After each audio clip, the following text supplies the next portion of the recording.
Ministério de Música, muito obrigado. Deus é bom e vocês são bons também. Glória a Deus. Aleluia. Pois é, nós estamos começando um novo tempo, nós vamos aprender um pouco. Na verdade, o que nós vamos estar estudando por essas quintas-feiras mesmo, durante esse mês, é o livro de Neemias. Nós estamos estudando sobre o livro de Neemias. Quantos aqui já começaram a ler? Quantos já terminaram? Nós estamos lendo esse mês o livro de Neemias, nós vamos estudar ele. Está muito alto meu microfone aí para vocês, não? Então acho que o meu retorno está muito alto. Eu estou me ouvindo muito alto aqui, mas tudo bem. Então nós vamos estar compartilhando um pouco do livro de Neemias. E o livro de Neemias também reflete a bondade de Deus quando o ministério está cantando essa música. O Senhor é bom, o Senhor é bom, o Senhor é bom. No livro de Neemias, a história começa lá no livro de Jeremias, na verdade, quando a bondade de Deus está alertando o povo a respeito do que havia de acontecer se o povo não se arrependesse dos seus pecados, se o povo não se consertasse, se o povo não ajustasse coisas nas suas vidas. Né? O povo de Deus estava andando de maneira desordenada e Deus levanta Jeremias em tempo oportuno para pregar para aquele povo o arrependimento.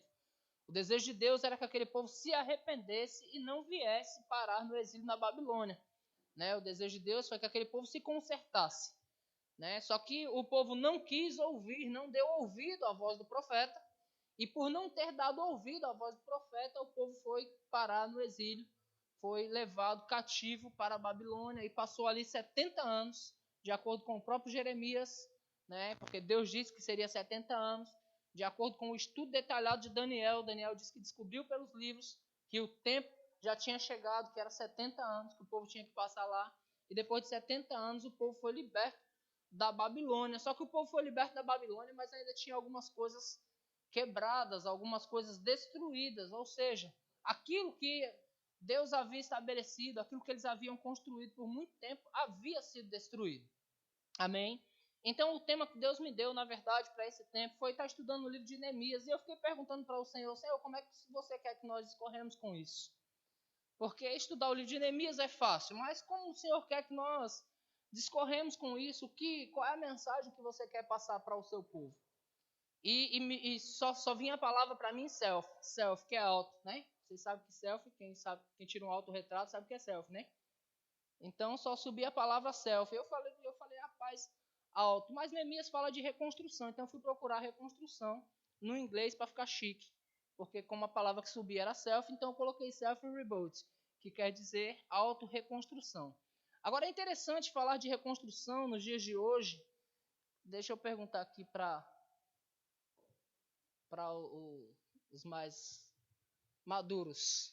Quantos aqui tiveram uma televisão de tubo? Você teve uma televisão de tubo? Quantos mandou arrumar a mesma televisão mais de uma vez? Mais de 2 vezes a mesma televisão? Mais de 3 vezes a mesma televisão? Legal. Antigamente nós mandávamos consertar os televisores, né? Quebrava, queimava. Primeiro que a garantia era até a próxima Copa. Não é assim? Você comprava na Copa do Mundo e tinha garantia até a próxima Copa. Era 4 anos de garantia. As coisas eram mais resistentes, as coisas eram mais firmes, eram mais verdadeiras, né? A garantia era extensa. Hoje você tem que comprar uma garantia. Por quê? Porque as coisas hoje elas estão muito descartáveis e irrelevantes, as coisas estão sem valor. E cada vez mais reconstruir coisas ou consertar coisas está ficando mais difícil. Eu sei disso por experiência própria. Eu tive um problema em minha casa com minha geladeira e eu chamei inúmeros técnicos. E a maioria dos técnicos condenou minha geladeira. Disse, rapaz, você tem que comprar outra. Sabe, irmãos? Porque achei um que consertou. Que bom. Mas a maioria disse, rapaz, isso aí não compensa mais não. Isso aí não compensa mais não. E sempre condenava, não compensa, não compensa. Por quê? Porque consertar hoje não está fácil. Ajustar coisas não está fácil. Né? Você tira por um telefone celular, você compra um hoje e passa pouco tempo, aquele ali já está desqualificado, ele já começa a ficar desatualizado, ele já começa a ficar lento e as coisas vão começando a se renovar. Então você vai lá e troca. Não é assim? Hoje está mais fácil trocar as coisas. Eu estou falando de coisas, mas hoje também está mais fácil trocar de casamento. Está fácil trocar de casamento, porque reconstruir um casamento não é muito fácil, não é? É difícil reconstruir algo, irmãos, algo que se perdeu no caminho, algo que por causa da desobediência, por causa dos erros, por causa dos pecados, acabou se perdendo no caminho. Então, às vezes, aquilo se perdeu e Deus chama de volta. Mas para restaurar aquilo não é tão fácil, irmãos. Quem já teve problema com casamento sabe do que eu estou falando, né? Então, o que é mais fácil? É mais fácil trocar. Aí, trocando de casamento, eu estou falando com crentes, amém? Não tem ninguém aqui que é de fora da igreja, não. Tudo crente, né? Trocando de casamento, aí você fere o teu relacionamento com a tua igreja local. Você não, tá? Eu vou corrigir a palavra. Você não. Os crentes da África, como diz Luiz Fernando. Você não. Mas a pessoa, quando ela destrói alguma coisa lá e ela não consegue consertar, o que ela faz? Automaticamente ela também quebra também o relacionamento dela com a igreja local. Por quê? Porque todo mundo conhece, irmãos. Eu conheço alguns irmãos que são divorciados. E até hoje eu falo assim, quem? A Ana Lúcia? A do Luciano? Estou falando dela porque ela não está divorciada. Mas vocês sabem disso, não sabem? Não é assim? Que é a Ana do Luciano? Porque a Ana sempre vai ser a Ana do Luciano. Você entende, irmãos? Então na igreja não é diferente. Se eu falar da Stephanie, eu vou falar a Stephanie do Caio, não é? A Carla do Márcio. Aquela Carla lá, a Carla do Márcio. Então nós acabamos identificando as pessoas dessa forma. Quando há uma quebra de aliança, não quebra só a aliança em casa, mas quebra também a aliança com a igreja. Por quê? Porque a pessoa não restaurou na sua casa, aí automaticamente ela também quebra a aliança com a igreja, e aí fica fácil. O que faz? Não conserta, troca. Vai para outra igreja e casa de novo, porque está tudo certo, as coisas estão funcionando, não é assim? Irmãos, deixa eu falar para você, nem tudo que dá certo é certo. Tá bom? Às vezes uma coisa porque está dando certo não quer dizer necessariamente que é o certo a se fazer. Amém? Fazer o certo sempre vai ser mais difícil, queridos. Fazer o certo sempre vai ser mais difícil. Às vezes nós passamos por uma situação, e como eu já estou na parte de família mesmo, às vezes eu já estou numa situação, estamos numa situação ali, estamos, né, vou falar com a Ana, que a Ana tem um casamento perfeito. Eu sei que não. Eu sei que não. Mas às vezes nós estamos no meio ali de um relacionamento intenso, para não dizer uma bela de uma discussão, né? Estamos no meio de uma comunhão intensa, onde os dois estão querendo se amar de uma forma bem generalizada. E aí o que seria fazer o certo? Seria os dois estacionarem um pouco, parar um pouco e dizer assim, vamos orar, vamos pedir para o Senhor nos ajudar nisso, sabe? Aí certamente o outro vai dizer assim, rapaz, você me aborreceu. E agora você quer, você quer que eu ore? Porque não é fácil, irmãos. Ajustar coisas não é fácil. É muito mais difícil ajustar. Porém, vai trazer grandes resultados. Amém? E essa autorreconstrução também, irmão, se você prestar atenção, às vezes nós estamos cuidando de tantas coisas. Nós estamos trabalhando fora. Nós estamos cuidando das coisas da igreja. Estamos cuidando de pessoas, visitando pessoas. Irmãos, consertando coisas. Eu falo com quem tem habilidades naturais, consertando muitas coisas lá fora, e às vezes a nossa casa está precisando de reforma. Tá? Eu falo isso por testemunho pessoal. Eu estou construindo uma casa lá em São Vicente, eu estou reformando a igreja, e às vezes eu estou lá, às vezes eu estou aqui, e minha esposa me apertando, rapaz, essa parede minha precisa de pintura, cara. Né? A minha casa está precisando de pintura, então às vezes a gente está vendo tantas coisas fora, quando nós mesmos precisamos ser consertados. Nós precisamos ajustar coisas em nós. Amém? O livro de Neemias tem muita coisa boa para nós extrairmos dele. Tá? Se você ler ele com bastante atenção, presta bem atenção, irmãos. É bem verdade que no capítulo 3 você vai ver um monte de nomes ali. E fulano restaurou aqui, e Ciclano restaurou ali, o outro restaurou aqui, o outro restaurou lá, e do outro lado o outro fazia isso, e levantava as portas, e fala um monte de nomes lá, parece mais a genealogia, né? Fica bem cansativo o capítulo 3 para se ler. Porém, existem pérolas ali maravilhosas. Eu vou te dar um exemplo. O capítulo 3 começa falando sobre os sacerdotes foram os primeiros a restaurar as portas. Quantos aqui são sacerdotes de Deus aqui? Os sacerdotes foram os primeiros a restaurar as portas. E aí, ou melhor, o sumo sacerdote. Aí os sacerdotes pegaram junto com eles. E depois começaram a pegar junto. Mas eles foram os primeiros. Então nós que somos sacerdotes, irmãos, e eu creio que somos, porque a palavra de Deus diz que somos, nós precisamos ser os primeiros a restaurar a nossa própria vida, a cuidar de nós mesmos, para que o povo lá fora olhe para nós e diga, vale a pena servir a Jesus. Vale a pena caminhar com isso. Se esse sacerdote e essa sacerdotisa que está trabalhando para o Senhor está se ajustando dessa forma, eu creio que eu também posso me ajustar. E eu também vou restaurar coisas em minha vida. As pessoas vão olhar para nós, vão querer restaurar a sua própria vida, porque vê a nossa vida restaurada. Você está comigo, irmãos? Então nós vamos passear por algumas pérolas hoje. Nós vamos, na verdade, possivelmente nós mergulharemos só no capítulo 1 de Neemias. Lembrando que eu vou trazer uma autorreflexão para nós mesmos, como nós estamos. Amém? Então eu queria que abrisse lá no capítulo 1 de Neemias, a partir do versículo 2. Eu vou pular o versículo 1, que vai dizer que veio a mim, fulano e ciclano. Vamos lá. Versículo 1. Veio Anani, um dos meus irmãos, com alguns de Judá. Então lhes perguntei pelos judeus que escaparam e que não foram levados para o exílio acerca de Jerusalém. Houve um interesse de Neemias para saber como estavam seus irmãos. Versículo 3, disseram-me, os restantes que não foram levados para o exílio e se acham lá na província, estão em grande miséria e desprezo. Os muros de Jerusalém estão derribados e as suas portas queimadas. Tendo eu ouvido estas palavras, assentei-me, chorei e lamentei por alguns dias, e estive jejuando e orando perante o Deus dos céus. Então, só até aqui o versículo 4, eu vejo algumas pérolas de Neemias de extrema importância, irmãos. E eu quero trazer para você exatamente do que nós vamos falar hoje. Nós vamos estar falando sobre restaurar coisas em nós. E eu quero já trazer para você, nós vamos estar baseado em 3 pilares. Os 3 pilares é compaixão, misericórdia e intercessão. Desde já eu já indico o livro O Cristão que Intercede, de Kenneth Hagin. Amém, irmãos? Para que você leia ele, porque isso é muito bom. Quando você não intercede por alguém, é muito fácil você criticá-lo. E deixa eu aproveitar já entrar por esse caminho. Eu falo porque eu sou um crítico.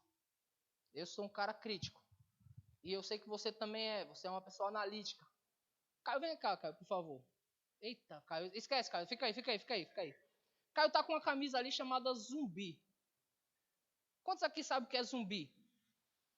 Alguém sabe o que é zumbi? Quem pode falar o que é zumbi? Olha só, um morto-vivo. É fácil para mim, pode ficar aí, Caio. Acordou o menino, coitado. É fácil para mim ver o Caio tocando aqui com um olhar analítico, com um olhar crítico, tá? Ver o Caio tocando aqui com a camisa chamada Zumbi. Rapaz, que negócio é esse, cara? O cara tá tocando ali com a camisa Zumbi. Ele não representa Cristo. Aí ele tá agora zumbi, um morto-vivo. Mas na íntegra eu nem sei o que significa a camisa dele. Por isso que eu vou explicar para vocês agora o que significa a camisa dele. Tem umas escritas atrás ali, né? Eu não arrisco dizer não, Caio, eu esqueci. Zelo, unção, manifestação, bondade e o id. Zumbi, para quem não sabe, irmãos, é uma cidade, né, cara? É uma cidade, é um vilarejo onde nós temos uma obra, uma igreja Verbo da Vida maravilhosa, um vilarejo extremamente pobre, mas a igreja deles dá de 10-0 na nossa. Os banheiros é todo de mármore lá, o negócio todo chique. Você entra num lugar que é extremamente pobre, uma igreja rica, uma igreja abençoada. Eles manifestam grande alegria em nos receber, irmãos. Uma abundância enorme. Nós fomos lá numa equipe maravilhosa, bastante gente, e eles manifestam grande alegria em nos receber. Então, às vezes, nós, sem conhecimento, criticamos. Não é assim? Sem conhecermos, criticamos. É fácil para nós criticar. Eu falo, irmãos, porque muitas das vezes eu trabalhei com pessoas Eu fui líder de homens na antiga igreja que eu congregava. E quando uma pessoa dava muito trabalho para a gente, às vezes nas nossas reuniões de liderança, um abria a boca para dizer assim: Michele não quer nada com Deus. É bem fácil falar isso. Michele não quer nada com Deus, não. Abre mão porque ela não quer nada com Deus. Né? É fácil para nós pegar e criticar as pessoas, sem saber na íntegra, irmãos, o que aquela pessoa passa. Quer um exemplo? Você pode passar por um morador de rua que está lá alcoolizado, bebendo bastante para conseguir dormir nesse frio, que você tem um cobertorzinho, né, tem um teto. E às vezes você pode dizer a respeito dele: não quer nada com Deus, essas pessoas não querem nada não. De fato, às vezes você vai oferecer ajuda para eles, eles não conseguem ser ajudados. Não é que eles não querem, é que eles não conseguem. Então, às vezes, fica bem fácil para a gente criticar as pessoas. Às vezes, nós fazemos julgamentos, irmãos, sem conhecimento de causa. Quantos aqui já erraram fazendo isso? Vou contar um testemunho pessoal para você. Eu estava prestes a receber imposição de mãos de ordenação na igreja de Taguatinga, lá em Brasília. Conferência de ministro, a Ana Lúcia estava lá. Conferência de ministro, todo mundo lá, irmãos, uma unção poderosa naquele lugar. Mas eu entrei na igreja e tinha fumaça. Aí eu disse: rapaz, fumaça. Pronto, começou meu olhar crítico já. Porque eu não gosto de fumaça, não é que é pecado não, irmãos. É que eu não gosto. Meu pulmão reclama. Aí eu, fumaça. Aí eu para receber imposição de mãos ali. Aí daqui a pouco um cara sobe lá no palco e tal, e ele começa a imitar o Felipe Rodrigues. Igualzinho, imitando o Felipe Rodrigues. Eu disse: rapaz, o cara tá imitando certinho o Felipe Rodrigues. Depois eu descobri que era o Felipe Rodrigues. Eu conheci o Felipe Rodrigues mais gordo, né? Mais forte. O Felipe tá magrinho agora, né? Tá todo slim agora. Mas quando eu conheci o Felipe era mais gordão, mais forte, tal, o sorriso dele mais cheio. Aí tava lá um carinha magrinho cantando lá, eu disse: cover. Mas era o Felipe Rodrigues. Às vezes nós estamos criticando coisas sem conhecimento de causa. Por que eu estou falando isso, irmãos? Porque quando Neemias ele recebeu a informação de como estava o povo, Neemias estava bem, ele era copeiro do rei. Ele estava próximo ao rei. Ele estava num posicionamento agradável. Ele experimentava as especiarias do rei antes de servi-lo. Neemias estava tão colado com o rei que quando Neemias teve um ímpeto, um momento de tristeza, o rei percebeu. Por que você está triste, Neemias? Então Neemias ele estava bem aproximado do rei, ele estava numa posição agradável. O capítulo 1 fecha dizendo: neste tempo eu era copeiro do rei. Só que quando ele recebe a notícia, irmãos, de como estavam os seus irmãos, subiu esses sentimentos no coração dele. Sentimento de compaixão do povo. É necessário que tenhamos compaixão das pessoas. Às vezes nós nem sabemos como estão as pessoas, irmãos, que estão em nossa volta. Muito mais aqueles que estão coparticipantes da nossa vida, vou dizer assim. Precisamos ter compaixão das pessoas para que possamos compreendê-las melhor antes de julgarmos, para que possamos ajudar essas pessoas. Existem habilidades em nossas mãos. Nós vamos falar sobre isso no decorrer dos dias. Existem habilidades em nossas mãos para ajudar essas pessoas. E mesmo quando não há habilidade em nossas mãos, irmãos, quando houver prontidão de vontade, recurso vai chegar. Nesse mesmo contexto, Neemias ele pede cartas ao rei, ele pede favorecimento do rei, para que por onde ele passar ele consiga adquirir ali material, para poder reconstruir os muros. O que é isso, irmãos? Qualquer um de nós pode se compadecer de pessoas e fazer alguma coisa, ainda que você não tenha como fazer. Porque o dia que eu souber que um dos meus irmãos está passando por uma situação e eu não puder ajudá-lo na íntegra, eu vou correr atrás dos outros. O que você está precisando, irmãos? É uma conta de luz paga? Então eu vou correr atrás de todo mundo aqui, ó, gente. A conta de luz é R$200. Tem um irmão precisando de uma conta de luz paga. Eu não quero que a luz dele seja cortada. Vamos ajudar aí? Ainda que eu não tenha os 200 para resolver. Mas se eu tiver vontade de ajudar, se eu me compadecer, as coisas vão acontecer, queridos. E nós precisamos restaurar essas coisas em nós. Nós precisamos nos importar com os nossos irmãos. A Bíblia diz que Neemias, o que ele fez? Ele chorou. Cadê? Tendo eu ouvido estas palavras, assentei-me e chorei, no versículo 4, e lamentei por alguns dias. Você sabe que compaixão é uma coisa de Deus? Você sabe que Cristo, ele se compadeceu muito das pessoas? Né? Essa palavra compaixão você vai encontrar muito no Novo Testamento. A partir do cego lá que fala, Jesus, filho de Davi, tem compaixão de mim. E Jesus tem compaixão daquele camarada e cura ele. Jesus tem compaixão dos seus enfermos e cura os seus enfermos. Jesus tem compaixão de uma gente que está há um tempo ouvindo ele e não tem o que comer. Aí Jesus se compadece deles e fala, rapaz, a gente tem que alimentar esse povo. Aí os discípulos falam assim, manda eles embora, cara. É mais fácil mandar embora, alimentar gente dá trabalho. Mas Jesus se compadece deles. E o ensino de Jesus é, dá vocês mesmos de comer a eles. Existe capacidade em vocês, dá vocês mesmos de comer a eles. É um ensino maravilhoso, porque eles se perguntam, rapaz, como é que a gente vai fazer isso? Sempre que Deus fala algo conosco, nós nos perguntamos isso, não é assim? Sabe, irmãos, quando você se prontifica a servir na sua igreja, você está dando de comer ao povo de Deus? Sabe quando você se prontifica a um cargo de liderança? Assumir uma posição, porque liderar dá trabalho. Né? A quem muito é dado, também muito é cobrado. Se você for líder, você vai ser cobrado. Ei, por que não veio no culto? Porque você é líder. Você é uma referência. Ei, se você é líder, você chega na igreja com cara de prejuízo. Rapidamente o pastor vai te chamar e fala, ei, irmão, arruma essa cara de prejuízo aí. Esses dias tinha uma pessoa dando aula lá dentro e a pessoa estava com dor. E eu fui lá, eu falei, o que está acontecendo aí? Pastor, eu estou com dor. Eu falei, rapaz, vamos orar agora para Deus tirar essa cara de prejuízo aí. Porque o que a gente vai passar para as nossas crianças com essa cara de prejuízo, gente?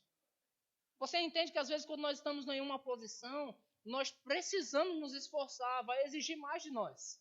Mas nós estamos alimentando o povo de Deus. Quando você está ali no diaconato, irmãos, qualquer pessoa que chega ali naquela porta, ei, você está trabalhando em favor dessas pessoas. Essas pessoas vão chegar ali, você vai dar um bom tratamento para ele, um bom cuidado para ele. Você está trabalhando para ele. A Bíblia diz, quando fizeste a qualquer um dos meus pequeninos, a mim vocês fizeram também. Então, quando vocês estão servindo as crianças na igreja, quando vocês estão servindo a igreja em geral, vocês estão trabalhando e alimentando o corpo de Cristo. Amém, irmãos? Quando você, simplesmente o fato de você vir na igreja, você está fortalecendo a sua igreja. Quantos sabem disso? Quero deixar isso bem claro, para você saber que quando você falta na igreja, você está enfraquecendo a sua igreja. Amém? Já viu uma mesa de 3 pés? Alguém aqui já viu uma mesa de 3 pés? Geralmente são 4, não é? Quando tira um, enfraquece. Se colocar um prato mais pesado naquela ponta que tirou um pé, aquela mesa vai cair. Se você tirar 2 pés, é bem difícil aquela mesa ficar de pé. Quando você está numa posição e você não se coloca no lugar que você foi chamado para estar, você enfraquece aquele lugar.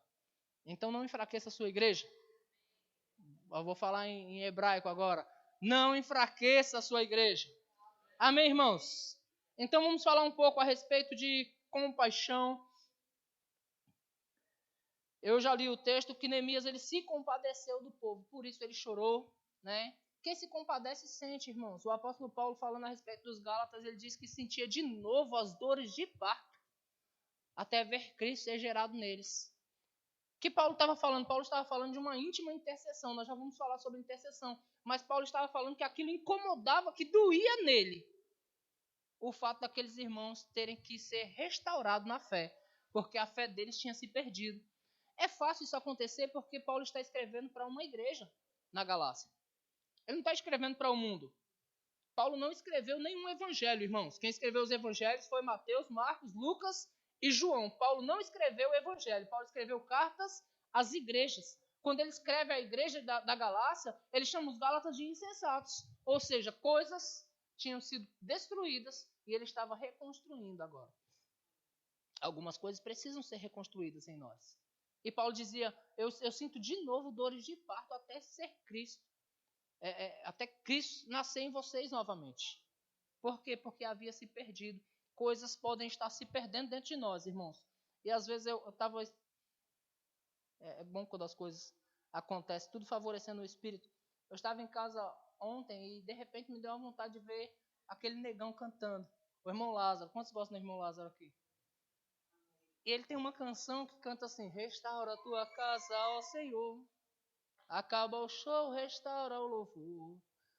Riqueza, glória, fama é a pregação. Já não se fala mais em salvação. A eternidade foi para além.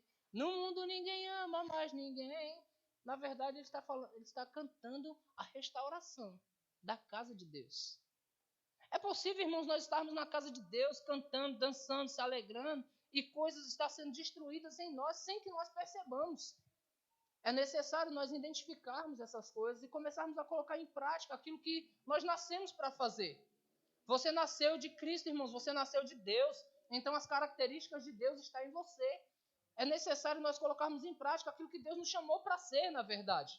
Quantos creem que Deus te chamou para você ter compaixão dos outros? Quantos creem que Deus te chamou para ter misericórdia dos outros? Deus te chamou para essas coisas, amém, irmãos? Abre sua Bíblia lá em Lucas,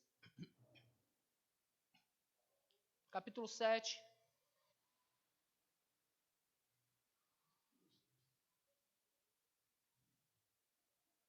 Nós estamos falando de compaixão, amém? Versículo 12 e 13. Lucas 7, 12 e 13.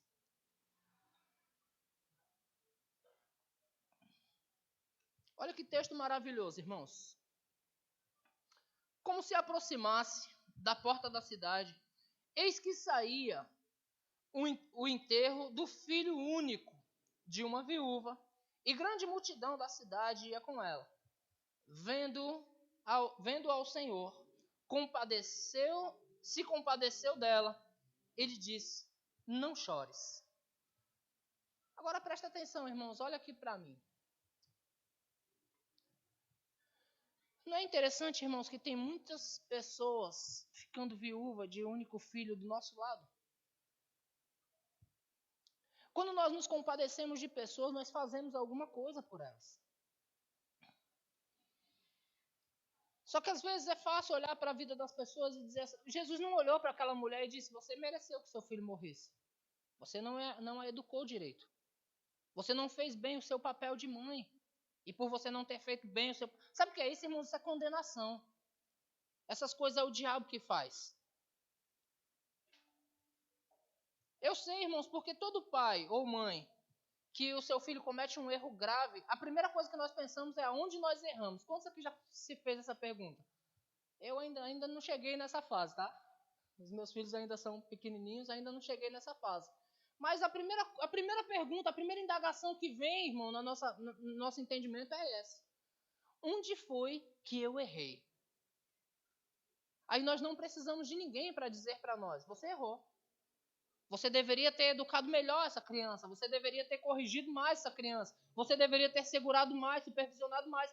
Jesus não falou isso. Jesus se compadeceu daquela mulher. E porque ele se compadeceu, ele disse, não chore. E a Bíblia diz que Jesus ressuscitou o filho daquela mulher.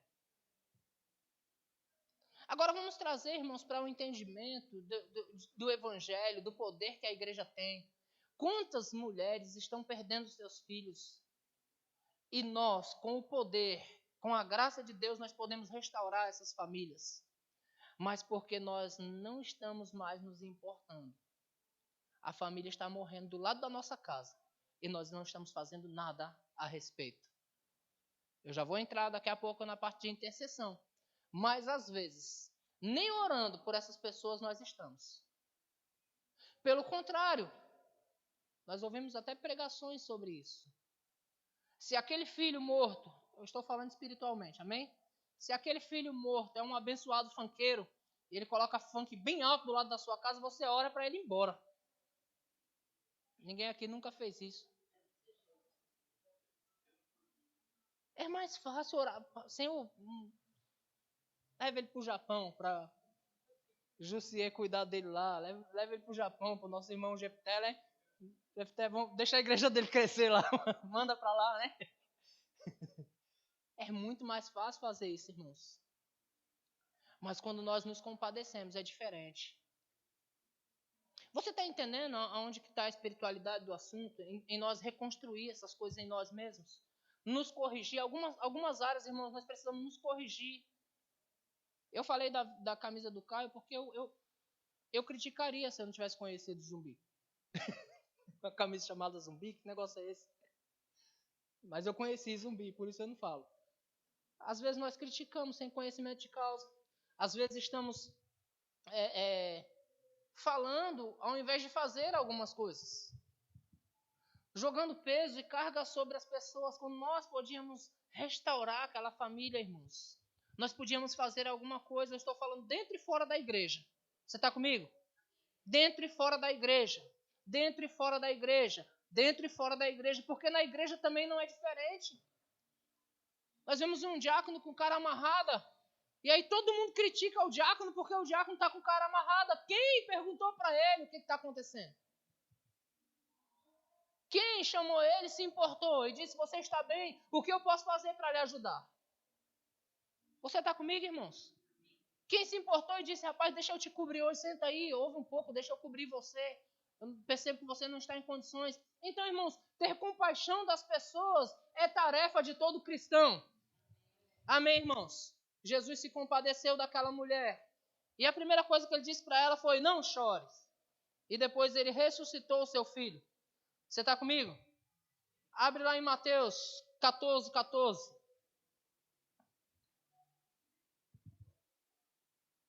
Ah, tá brincando. Vocês me entregaram o culto, já era 9h15, né? E já é 9h18. Tá brincando vocês, né? O tempo já acabou?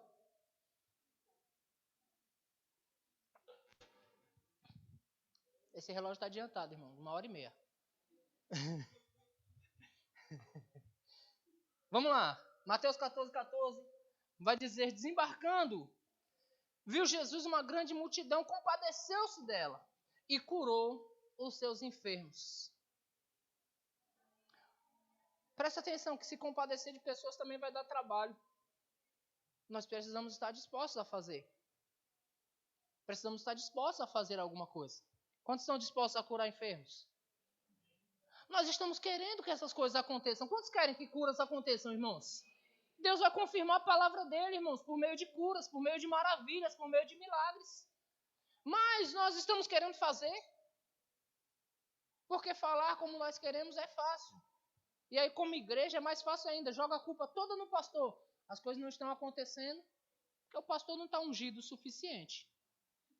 Deixa eu falar para você, o pastor está muito ungido para cuidar de você. Entende? Para direcionar você e posicionar você, dizer para você assim, ó, o caminho é esse aqui. Nem sempre vai ser agradável. Às vezes a gente vai ter que limpar umas feridas, esfregar, né? Lembra daquele iodo na ferida, lembra? Metiolate, às vezes vai arder, mas vai curar você. Então não entre por esse caminho desconcertado não, amém, irmãos? Lucas capítulo 10, versículo 33, para fechar esse tema de compaixão. A Bíblia vai falar sobre o bom samaritano. Certo samaritano que seguia o seu caminho, passou-lhe perto e vendo, compadeceu-se dele.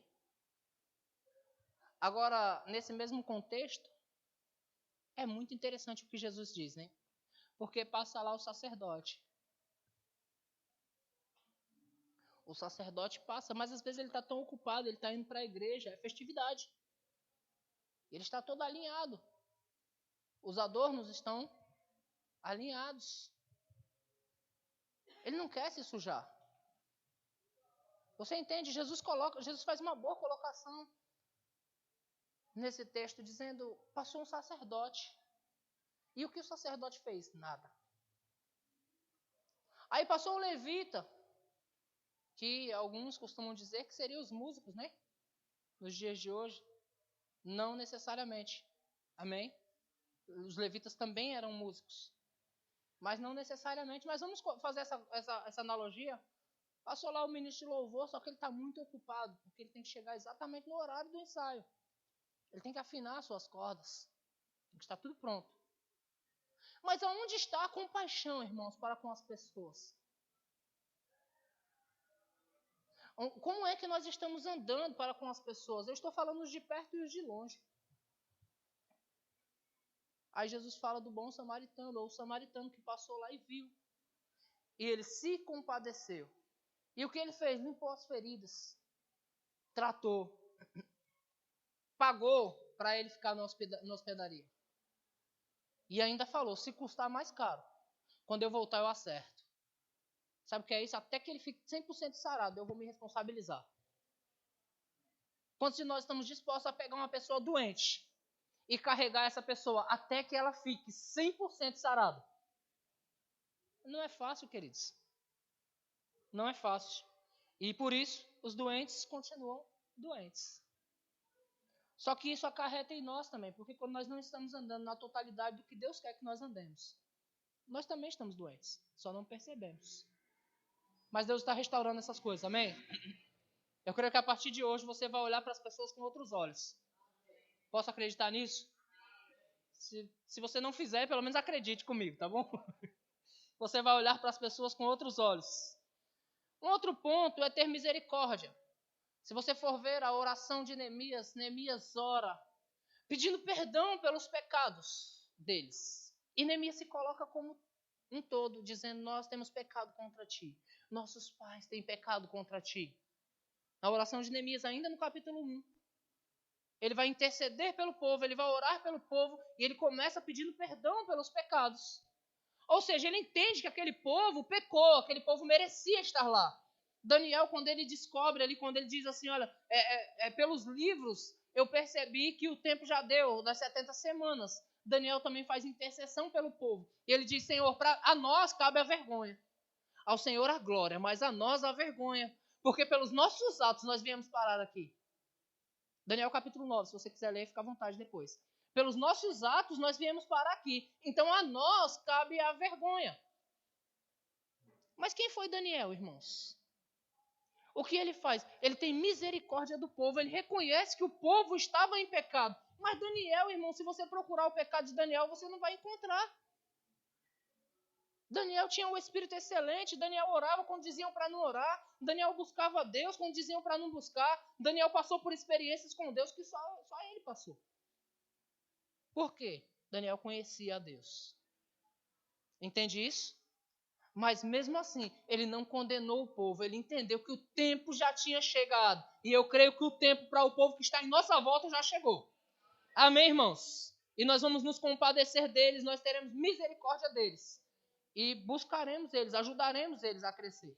Amém, irmãos? Isso é evangelho, amém, irmãos? Qualquer coisa além disso é anátema, como dizia o apóstolo Paulo. Capítulo 9 de Mateus, Mateus 9, 10... Mateus 9, versículo 10 a 13. Eu tenho que me adiantar aqui, tá bom? E sucedeu que, estando ele em casa à mesa, muitos publicanos e pecadores vieram e tomaram lugar com Jesus e os seus discípulos. Ora, vendo isto, os fariseus perguntavam aos discípulos, por que come o vosso mestre com os publicanos e pecadores? Você percebe que é sempre os fariseus? Quem eram os fariseus? Os doutores da lei. Os conhecedores. Você está comigo, irmãos? Nós precisamos atentar para nós mesmos, irmãos, para nós não andarmos nesse fermento. Jesus aconselhou a não andarmos no fermento dos fariseus. Os fariseus vendo, irmãos, eles simplesmente criticaram porque eles eram pecadores. O que Jesus disse? Versículo 11. Ora, vendo isso, os fariseus perguntaram aos discípulos, por que come o vosso mestre com publicanos e pecadores? Mas Jesus, ouvindo isso, disse, os sãos não precisam de médico, e sim os doentes. Ide, porém, aprendei o que significa misericórdia quero e não holocausto, pois não vim chamar justos, e sim pecadores ao arrependimento. É importante nós entendermos isso, que Jesus veio para os pecadores. Você sabe, irmãos, que a manifestação de Deus, a Bíblia diz que a manifestação do Espírito é concedida a cada um visando um fim proveitoso. E nós precisamos discernir bem isso. Quais são os fins proveitosos que nós estamos tendo com as manifestações de Deus em nossas vidas? Porque o fim proveitoso, eu entendo, irmãos, que ele vai trazer fruto. Ele vai trazer coisas novas, ele vai trazer produtividade. Esse é o fim proveitoso. Jesus disse em João capítulo 15, que ele é a videira, o pai é o agricultor, e todos os que estão ligados, os ramos que estão ligados nele, o pai vem e limpa. Para quê? Para dar mais fruto ainda. Quem está ligado a ele dá fruto. Não é assim, irmãos? Quem está ligado a ele vai dar fruto. E os que estão dando fruto, o pai vem e limpa. Qual é a limpeza, irmãos, de que Jesus está falando? É isso aqui, é esse ajuste pela palavra. Ei, se você não está andando em compaixão, ande em compaixão. Ei, se você não está andando em misericórdia, ande em misericórdia. Você está sendo limpo. Para quê? Para você dar fruto em compaixão e misericórdia. Jesus disse, eu vim para os pecadores, eu não vim para os sãos. Amém, irmãos? Se você for ler livros que falem a respeito de evangelismo, você vai ver que evangelista, ele é quase que averso à igreja, né? Evangelista, se ele vê uma igreja cheia de crente, ele fica agoniado. Ele diz, o que eu estou fazendo aqui? Né? Porque essa igreja só tem crente. Chamasse um evangelista para pregar aqui para vocês hoje, ele ficaria perdido. Porque ele não sabe pregar para crente. Porque o anseio dele são vidas. Ele entende que os pecadores estão lá fora, que ele precisa ir atrás dos pecadores mesmo. Porque Jesus veio para os pecadores. O conceito de igreja está mais para o pastor, né? Que quer ajustar você, quer ajudar você a crescer e produzir no chamado que Deus tem para você. Amém, irmãos? Mas é necessário nós entendermos também, irmãos, que como igreja nós precisamos cuidar dos pecadores. Nós não podemos, irmãos, tratá-los como estranhos, alheios. Nós precisamos chamar para perto eles, porque Deus teve misericórdia deles. E o desejo de Deus é que nós, como igreja, tenhamos misericórdia dessas pessoas. Amém, irmãos? Eles estão cegos. Eles não conseguem ver para onde eles estão caminhando. Nem tateando consegue achar alguma coisa. Mas nós que já temos a revelação do Evangelho, nós podemos fazer alguma coisa por eles. Você está comigo? E sobre a intercessão, porque eu preciso mesmo fechar, que pena, irmãos. Tanta coisa boa, só no capítulo 1 de Neemias. Sobre a intercessão, irmãos, como eu já disse, eu quero indicar para você o livro O Cristão que Intercede, de Kenneth Hagin. Se não tiver, qualquer livro que nós indicamos para você, se não tiver na livraria, você pode ir lá e fazer pedido para a Isabel, né? Dá o seu nome lá, o nome do livro, e nós vamos providenciar o livro para você, tá bom? Mas nesse livro, O Cristão que Intercede, é bem interessante, irmãos, porque o irmão Hagin fala sobre uma intercessão pelo povo, pelas pessoas. Nós precisamos aprender a orar por pessoas, irmãos. Nós precisamos aprender a orar pelos nossos. Sabe, às vezes algumas pessoas vêm me perguntar e dizem, pastor, o irmão Zezinho, ele não tem vindo à igreja, né, pastor? O que está acontecendo?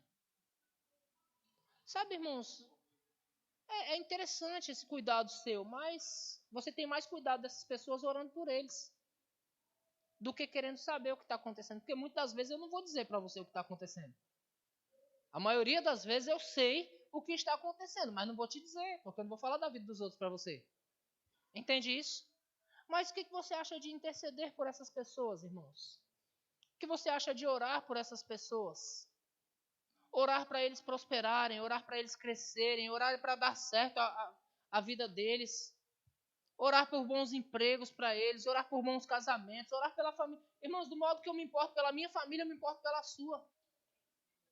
E eu intercedo pela sua família. O bem que eu quero para a minha casa, eu quero pela sua também. E que tal nós fazermos isso, irmãos? Começar a interceder pelas pessoas como que por nós mesmos. Quando eu oro por um adolescente, eu oro por essa menina como se eu estivesse orando pela minha filha. Eu não quero que a Ana Júlia se perca, irmãos, em nenhum detalhe. Também não quero que ela se perca. Você entende isso, queridos? É necessário nós começarmos a cuidar das pessoas, a ter esse ímpeto para intercessão, passarmos tempo intercedendo por pessoas, mas as nossas orações estão tão vazias, irmãos, quando nós oramos por nós mesmos. Sempre eu. Eu estou lendo o livro Crescendo Espiritualmente e o irmão Hagin fala que as pessoas que oram sempre eu, são os bebês na fé. Aí eu pergunto, nós estamos nesse nível, irmãos? Estamos no nível de bebê na fé? De crianças? Ou nós estamos no nível dos Coríntios, quando Paulo escreveu, leite vos dei a beber, não vos dei alimento sólido, porque ainda não podíeis suportar? Sendo uma igreja que fluía nos dons, que era enriquecida em tudo, e Paulo fala, leite vos dei a beber, não vos dei alimento sólido, porque vocês não podiam suportar. Você sabe que essa palavra sobre compaixão, misericórdia e intercessão é alimento sólido. E alguns estão engasgando. Ai, porque é um alimento que tira um pouco de você e dá aos outros. E é bom receber para nós. Nós estamos sempre prontos para receber. Estamos sempre prontos a querer um pouco mais. O que Deus tem para mim essa noite? Porque eu estou esperando algo acontecer, então eu quero que Deus me dê uma palavra. O que Deus tem para mim?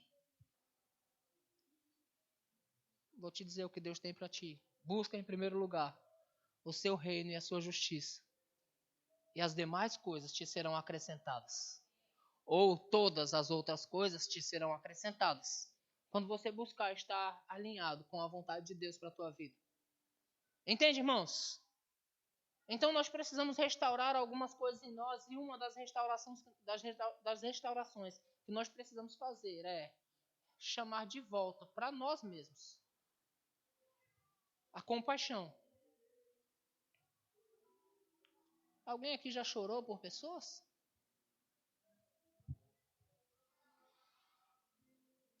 De ver uma situação e dizer, Senhor, não, esse casal não, eu não quero que esse casal se separe, Pai. É um casal maravilhoso, eles dão certo juntos, eles estão se arruinando, eu não quero isso, Pai, ajuda eles, e ficar lá puxando de Deus, a respeito de uma pessoa, irmãos. Ou estamos tão preocupados conosco, que não queremos nem saber. Se separar, nós condenamos e dizemos, não pode separar. A Bíblia diz que não pode. Precisamos nos compadecer mais.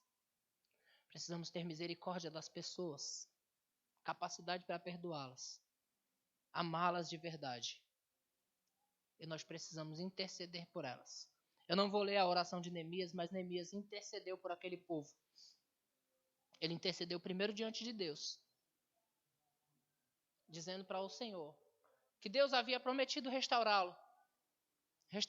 Ele fala para o Senhor que ele havia prometido restaurá-los. Ele pede graça diante de Deus.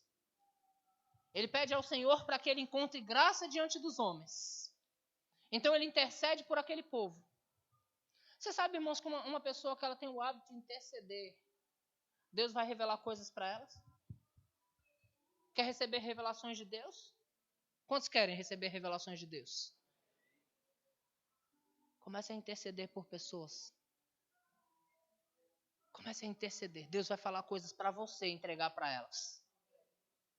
Interceda por pessoas. No livro de Gênesis, me fugiu agora o capítulo, mas você vai saber do que eu estou falando. Quando Deus está prestes a destruir Sodoma e Gomorra, ele diz, não esconderei de Abraão. Ou melhor, ele diz, acaso esconderei de Abraão o que estou para fazer?